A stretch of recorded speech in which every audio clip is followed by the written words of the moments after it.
생생한 정치 현장으로 찾아가는 1번지 현장. 오늘은 자유한국당 정태욱 의원을 만나보겠습니다. 국회로 가볼까요? 김나연 앵커. 네, 이곳 로텐더홀은 오늘 그야말로 아수라장입니다. 제 옆 이 오른쪽에서 자유한국당이 사흘째 무기한 농성을 진행하고 있는데요. 오후 4시부터는 규탄 대회를 열어서 지금은 잠시 이 본관 앞쪽 계단에 모여 있는 상황입니다.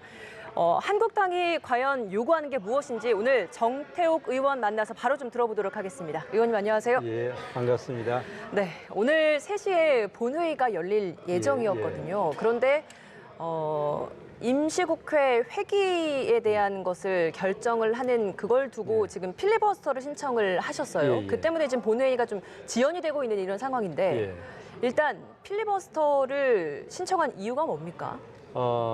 회기를 결정하는 것도 토론의 대상이 되기 때문에 필리버스터가 가능합니다. 그래서 우리가 지금 회기를 결정할 때 지금 문희상 의장과 민주당이나 이런 당들은 3일짜리 회기를 하자는 겁니다. 그런데 이제까지 임시국회를 소집할 때 3일짜리는 없었습니다. 항상 그 한 달짜리를 했는데 3일짜리를 하겠다라는 그 문제 때문에 지금 이제 필리버스터를 신청하게 했습니다만은 지금 국회가 열리지 않는 거는 우리가 한국당이 필리버스터를 신청했기 때문에 안 열리는 거는 표면적인 이유고 실제 이유는 민주당하고 꼬마 정당들 있지 않습니까? 군소 정당들. 군소 정당들 간에 선거법 개정에 대한 합의가 자기들까지 아직 전혀 되고 있지를 않았기 때문에 그냥 외부적으로 핑계를 자유한국당이 필리버스터를 신청했기 때문에 지금 본회의를 안 연다 이렇게 이야기를 하고 있는 겁니다.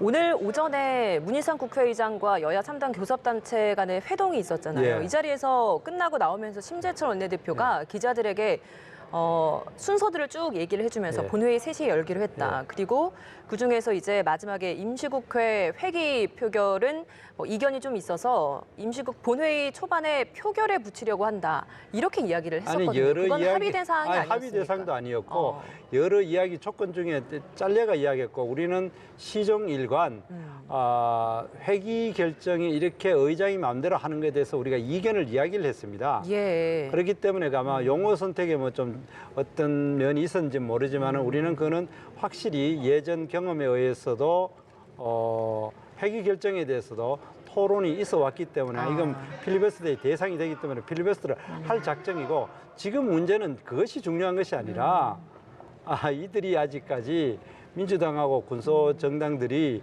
선거법에 대해서 계속 이견을 가지고 있고 합의가 안 됐어요. 그러니까 실제로 이 국회를 열 내용이 없는 거죠.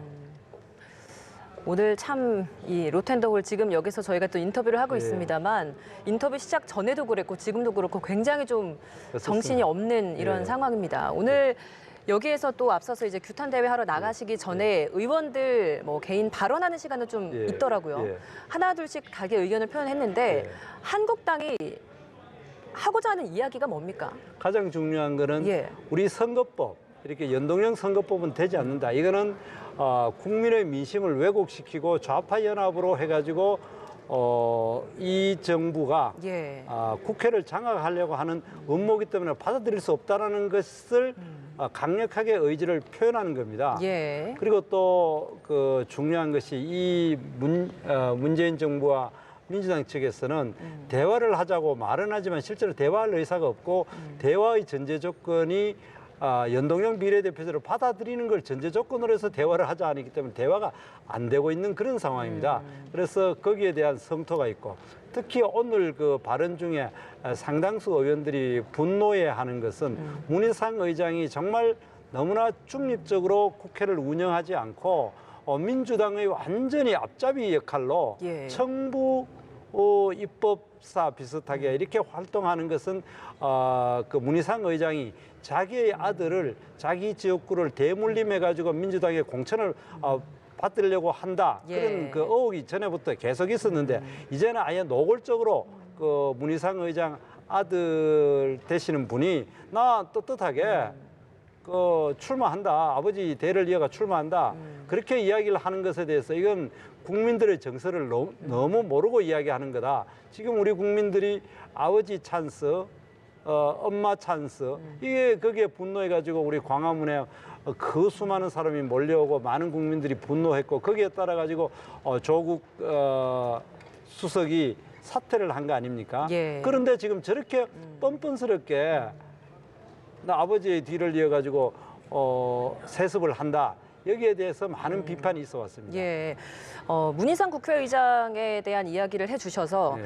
문희상 국회의장은 그 지난 10일 예산안 처리를 하는 그 기점까지 자정이 넘겨도 좋으니까 합의를 해와라라는 이야기를 했다고 합니다. 그런데 수정안을 한국당에서 낸 부분이 70개 정도의 수정안을 냈는데 그중에서는 크게 내용의 수정이 아니라 날짜 하나 정도 바꾸는 그 정도의 수정안을 가지고 오면서 이를 보고 문희상 국회의장이 이대로는 합의할 수 없는 거라는 생각이 들어서 했다라는 이 부분은 어떻습니까? 그거는 예. 핑계고 이번 국회의안의 가장 그 예산안의 가장 큰 문제점은 당초 합의를 하려고 했고 합의가 어느 정도 이루어지는 부분까지 예. 갔습니다.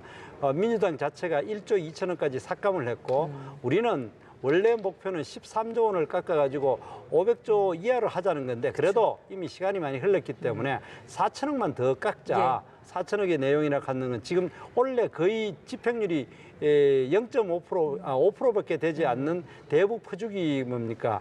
경제협력 예산 그리고 또 일자리를 한다고 말은 예. 하지만 실제로 청년들에게 그냥 현금 나눠주기 예산, 탈원전에 위한 예산 이런 한 4천억을 깎자고 했을 때 자기들이 거부를 한 거예요. 예. 거부를 하니까 이거를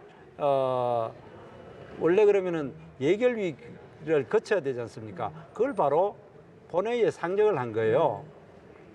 그런 거를 가지고 의장이 뭐 자질구레한 이유를 붙여가지고 날치기 통과에 협의를 하고 예. 또 그 과정에서 우리가 여러 가지 토론을 하는 것에 대해서도 숫자를 제한해 가지고 더 이상 못하게 하고 이런 여러 가지의 그 편파적이고 이거는 지금 편파적인 수준을 넘어가지고 아예 노골적으로 민주당의 앞제비 역할을 하는 것입니다. 예, 알겠습니다.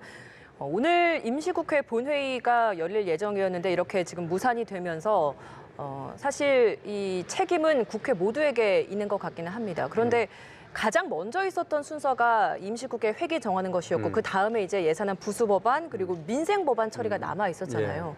근데 이렇게 되다 보니까 민생법안 처리가 또 밀려진단 말이죠. 예. 여기에 대한 부담은 한국당은 없습니까? 물론 부담이 있고 여러 가지가 있지만 그러나 예. 이 책임 자체가 민주당이 날치기로 선거법과 공수처법을 통과시키려고 하는 근본적인 데서 문제가 되고 있고 이들은 항상 그렇게 이제 남을 비판하기 위해서 그렇게 민생법안을 이야기하고 있습니다만 예. 실제로 민생법안 중에 정말 중요한 거는 이미 지난번에 약 한 40~50건을 이미 통과도 시켜줬고 남은 것도 뭐 굉장히 중요한 예. 법안들입니다. 그 부분에 대해서 우리가 합의 처리할 의사도 있고 한데 그러나 그 대전제는 선거법과 공수처법에 대해서 합의 처리가 전제가 돼줘야 됩니다.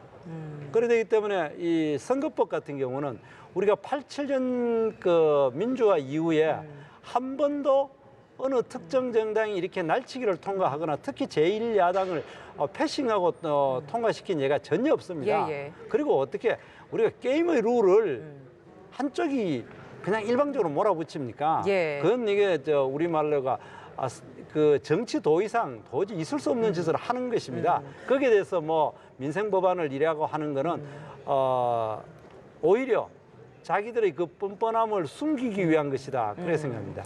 그래서 민주당이 지금 이야기를 하는 것이 협상 테이블로 나와라. 그거 아니겠습니까? 협상 테이블 나가는데 그 대전제가 연동제를 받아들이라는 것부터 이야기를 하는 거 아닙니까? 그럼 어디서부터 이야기를 다시 해야 된다고 보세요? 그러면 백지에서부터 다시 이제 선거법은 여야가 합의하지 않고 한 적이 한 번도 없었어요. 그럼 한국당은 250대 50이라는 그 의석수도 받아들일 수 없다는 아니 그거는 입장인가요? 우리가 뭐 내막적으로는 양해할 수 있는 부분이 있을 수 있다고 생각합니다. 예. 있을 수 있지만은 그러나 우리 안을 받아들이기 위해서 들어오라. 그리고 지금 민주당이 이 생각하는 속마음은 뭐냐면은 250대 50으로 하나 놓고 예. 50의 안에서 자기들이 민주당이 이제 그 소수 정당들한테 너무 많이 양보하면 안 되니까 한국당을 끌어들여 가지고 50석 안에 25는 연동제라고 25는 종전제를 하자. 그 안을 합의하려고 우리를 들어오라고 하는 겁니다. 예, 그거는 그럼 원치 않는다라는 게 한국당의 입장이라는 거죠. 그렇죠. 그리고 그 속셈은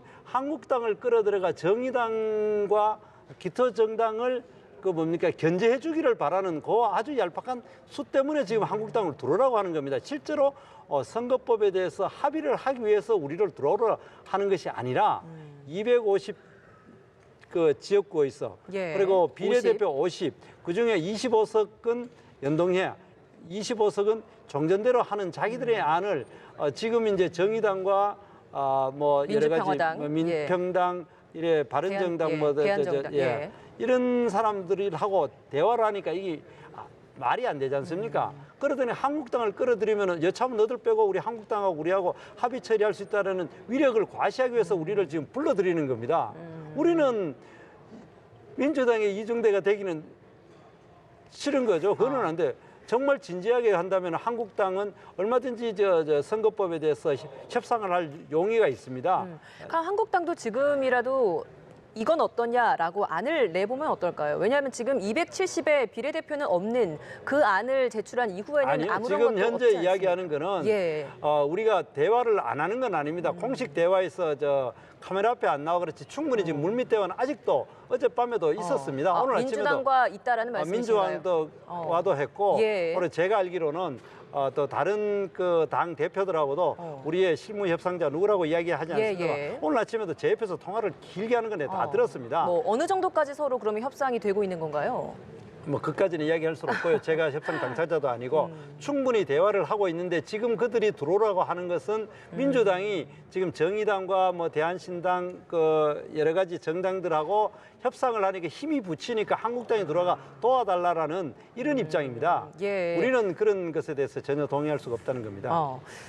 선거법에 대해서 굉장히 중요하게 말씀을 해주셨는데 그럼 한국당 내에서의 전략적 차원에서 지금 패스트트랙 법안이 2개가 있잖아요. 예. 검찰 개혁 법안 그리고 선거제가 있는데 공수처법은 일단 좀 통과시키는데 양보를 하더라도 선거제만은 우리가 합의로 가져가겠다. 뭐 이런 전략입니까? 우리가 한다면은 통으로 합의를 하자는 겁니다. 공수처도 그러면 다시 논의를 하자. 예, 같이 한 짝에 들고 실제로 쟁점들은 아주 단순하게 몇 가지입니다. 예를 예. 들어서 이 선거법 같은 경우는 연동형을 넣을 것인가 말 것인가.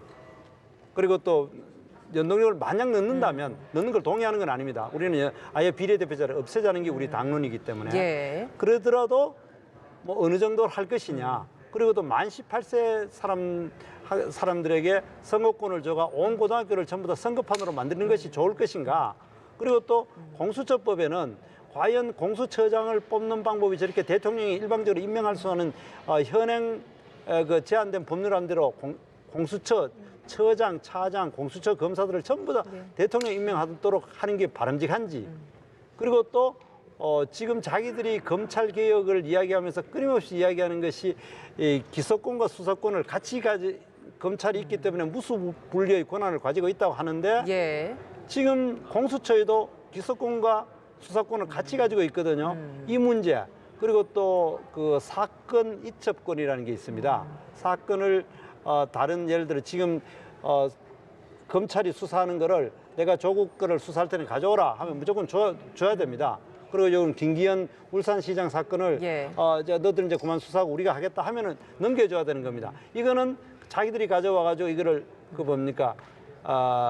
내사 종결시킬 수가 있거든요. 이런 몇 가지의 이 나쁜 독소장을 있습니다. 지금이라도 독소장을 다 합쳐봐야 10가지 미만입니다. 정말 열린 마음으로 토론하면은 한 하루 낮을 내지 반나절 만에 합의가 가능한 겁니다. 일단 한국당 입장에서는 이런 공수처법 그리고 선거제법 모두 다 한꺼번에 이제 묶어서 다시 좀 재검토를 해야 한다. 뭐 이런 입장이시라는 거죠. 네, 알겠습니다. 그리고 그 하는 것도 4+1 하면 사람들이 4가 엄치 대단한 것 같은데 다 합쳐봐야 뭐 20석도 잘 안 돼. 겨우 원내 교섭단체 정도 되는 수준도 잘 안 돼요. 예. 그렇기 때문에 정상적인 절차에서 우리 국회법의 기본 정신은 원내 교섭단체 위주로 협상을 하도록 되어 있지 않습니까? 예. 원내 교섭단체인 민주당, 한국당 그리고 바른정당의 원내 교섭단체가 모여가지고 정상적으로 합의해 가자는 것이 우리들의 입장입니다. 예, 저희가 시간 관계상 좀 짧게 하나만 더 여쭤보도록 하겠습니다. 여기 지금 보면 쭉 저기 뒤에 플래카드 하나 중에 하나가 문재인 정권 국정농단 3대 게이트라고 예. 쓰여져 있습니다. 여기에 있어서 뭐 여러 가지 감찰농단, 선거농단, 금융농단 이분 규탄을 하겠다라는 건데 위원께서는 지금 금융농단 특위에서 위원장 맡고 계시지 예, 예. 않습니까? 쟁점이 뭐라고 보십니까? 지금 우리들 병원이 1,400억 원을 2012년에 대출을 받았습니다. 산업은행으로부터. 거기에 특혜 대출이 있었느냐 없었느냐. 예. 그리고 또 그 특혜 대출을 받는 과정에서 그 이전에 우리들 병원의 이상호 원장과 그때 그 당시에 전 부인인 김수경 씨와 신혜선 씨가 세 명이 공동담보를 했는데 이상호 씨가 공동담보를 빠졌어요. 예. 그런데 거기에 빠진 이유가 문서가 위조되었기 때문에 빠졌다고 주장을 하고 있습니다. 그래 그 문서가 위조되었는지와 그 문서가 위조되었다고 해가지고 경찰서와 검찰에 수사를 했는데 그것이 석연치 않는 이유로 뭡니까 이게 묵살이 돼버렸어요. 수사가 중단이 됐어요. 예. 거기에 대해서 문제가 있지 않느냐. 그래야 되는데 그러면 이런 과정에서 이 정부의 실세들 이름이 끊임없이 거론되고 있고 신혜선 씨가 지금 피해자지 않습니까? 그 사람이 정권 실세가 여기에서 개입되었다고 의혹을 주장하고 있습니다. 그러면은 이러한 여러 가지 특혜 대출이나 예. 그 수사가 이루어지는 과정이 갑자기 덮어지는 과정에서 그런 정권 의혹들에 대해서 실세들이- 좀 수세를 해보겠다. 예, 정권 실세들이 예. 어떤 역할을 했느냐 이게 알겠습니다. 쟁점입니다. 예, 알겠습니다. 오늘 말씀 여기서 마무리 짓겠습니다. 고맙습니다. 예, 고맙습니다. 네, 지금까지 자유한국당 정태욱 의원과 함께 한국당의 입장을 들어봤습니다.